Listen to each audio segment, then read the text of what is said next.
вот тут прорезь. Это значит нитка наверху, это значит она вот так. Тоже она, видите? Так, шаг за шагом жители села Столбище плетут маскировочные сети. Ежедневно в сельском ДК собираются активисты волонтерского движения района «Помощь своим». А еще шьют балаклавы, толстовки и стельки. Жители со всех районов приносили нам старые тюли.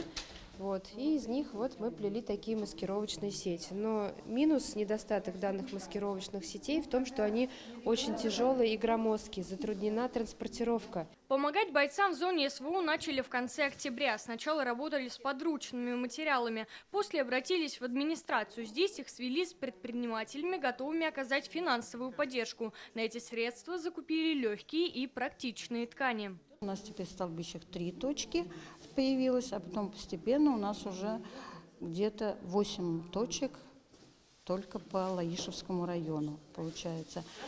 Теперь мы уже плетем не только из подручного материала, мы плетем уже из специализированной ткани, легкие, зеленку, уже разноцветные, под город серые. Приходят родители, приводят детей на кружки сами, значит, также активно участвуют в нашей деятельности. И некоторые приходят заранее, перед концертами за полчаса приходят, значит, участвуют в плетении. С каждым днем движение растет и развивается. Теперь волонтерам снова нужна помощь. Запасы материалов для изготовления сетей, которые приносили жители сел, иссякли. Своих средств на закупку ткани не хватает. Один рулон стоит порядка 7 тысяч рублей. В настоящее время у нас есть примерно 200 основ для сетей, это мы уже закупили.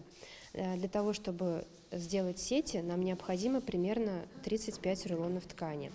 То есть 7 рулонов у нас имеется, 28 рулонов нам необходимо еще приобрести. Волонтеры рассчитывают на помощь неравнодушных и предпринимателей со всей республики. Эта помощь очень важна, потому что я считаю, что каждый житель должен понимать, что наша сеть – это спасенная жизнь, это спасенный чей-то сын, отец, муж.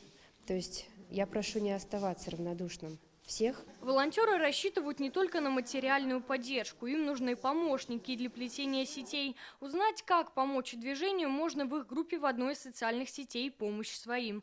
Алена Струминская, Владимир Гурьянов, ТНВ, Лаишевский район.